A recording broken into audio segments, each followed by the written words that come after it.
Starasigi Kuki Taba Mafam Singda ITLF na Tonganba Administration ama Linglagani haina Fongdoraklibasi Kuki Zo Phurup ke MLA tara Matam Chana cheirak pihoudabagini haina Veteran Politician Okram Joy na Fongdoragli Kawa Huidrom Laikai da Laiba Okram Joy gi yumda TOMTV gi staff reporter Sawaizam Gyanen amasung video journalist Kelvin Huidrom ga khanana unaba amada wafam asi Fongdokladuna mahakna hai Manipur thugaina ba hotnabada achoba thodang lauriba Kuki Zo Phurup ke MLA tara asi unethical conduct ki makhada matik chaba action lokhanaba haukiba megi tang kunmarida Manipur Legislative Assembly gi speaker amade Prime Minister Narendra Modi da aiba cherol pisinki cherol adugi pauku moina Prime Minister gi office tagi hairiba MLA tara ado action logadabani haiba wafam khanghalakhiba leiribane Kuki Zo gi MLA tara gi mathakta Manipur Legislative Assembly na wayel tawraga laukhatkadaba matik chaba khongthang adu ngasi fawba leingak asina namchillaga thamle masida sunatana party na makhoi gi mathakta laukhatkadaba action amata ngasi fawba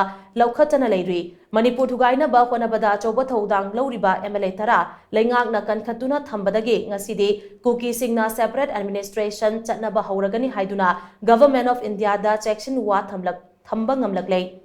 Matang asida thamningliba wafamdi Kuki singna Manipur thugaina ba honabada paliba leingak asina nakoina na sogalabra haibasini Starasigi Kuki taba mafam singda separate administration chananaba thorang tawragani haina ITLF na center da thamliba sigitek chakum namak leingak asibu luchingliba ruling party amade Manipur Legislative Assembly gi speaker na pugadabani oiragliba pibam asi taraina loba chumloi matang asida Manipur Legislative Assembly gi speaker na athubada matik jaba khongthang lokhatpa chumi MLA taragi mathakta house na tawfam thokpa thabaktu haujikti thintabagi matam natre hiramasigi matang da Prime Minister Chief Minister amadi Parliament ki speaker da che tharagani haina Okram Joy na makata na fongdoki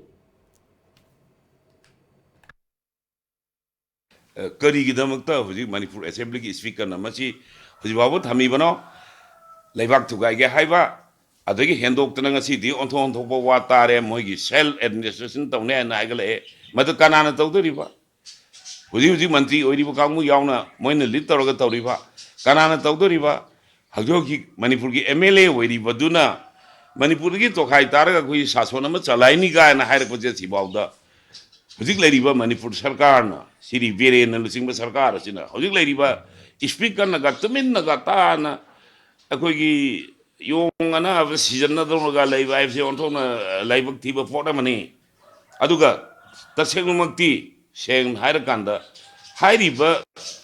Taudo Asina, Akoida Nasi Ladiba, Akogi Kuki, Akogi Kambuna, Kuki Kanguna, Manipur Tuaina, Mahonabakanda. Birin ki sarkar hojik lai assembly asina indirectly support tongna thamba haibse thami bra haibse hangningai oibo wa oi